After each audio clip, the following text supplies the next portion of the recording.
বিসমিল্লাহির রহমানির রহিম। YouTube channel অন্যরকম বিদ্যাপীঠের পক্ষ থেকে আমি মোহাম্মদ মনিরুজ্জামান সরকার আপনাদেরকে অভিনন্দন ও শুভেচ্ছা জানাচ্ছি। আজকের ভিডিওতে আমরা আলোচনা করব বাংলা ব্যাকরণ ৫৬ নম্বর ক্লাস। আজকের আলোচনার বিষয় বিপরীতার্থক শব্দ। এই ভিডিওতে আমরা ১৫টি বিপরীতার্থক শব্দ উল্লেখ করব।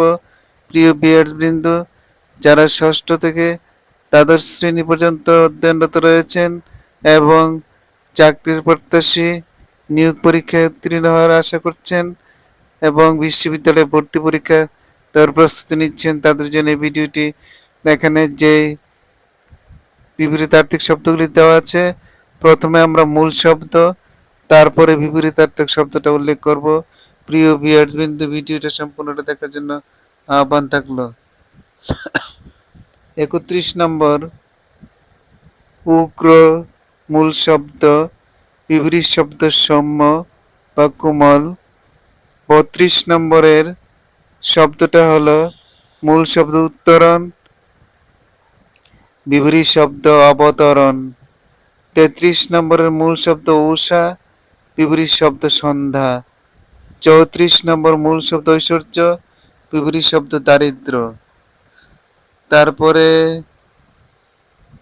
৩৫ নম্বর ঐহিক মূল শব্দ, বিপরীত শব্দ পারত্রিক।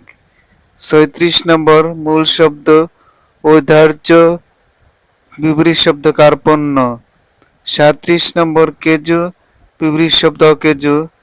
৩৮ নম্বর মূল শব্দ কৃষ, বিপরীত শব্দ স্থূল। ৩৯ নম্বর মূল শব্দ কৃষ্ণ, বিপরীত শব্দ শুল্ক, শুভ্র, শ্বেত। যে কোনো তিনটার একটি উত্তর পরীক্ষাতে আসতে পারে।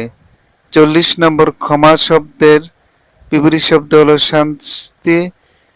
৪১ নম্বর ক্ষয়িষ্ণু, বিপরীত শব্দ হচ্ছে বদৃষ্ণ। ৪২ নম্বর খলের বিপরীত হলো সরল। তারপরে ৪৩ নম্বর খাতকের বিপরীত মহাজন। ৪৪ নম্বর গৌণের বিপরীত মুখ্য। ৪৫ গুপ্তর বিপরীত ব্যপ্ত। প্রিয় ভিউয়ারবৃন্দ, আমরা পরবর্তী ভিডিওটা দেখার জন্য আহ্বান রেখে আজকের মতো এখানে সমাপ্ত ঘোষণা করলাম। আসসালামু আলাইকুম।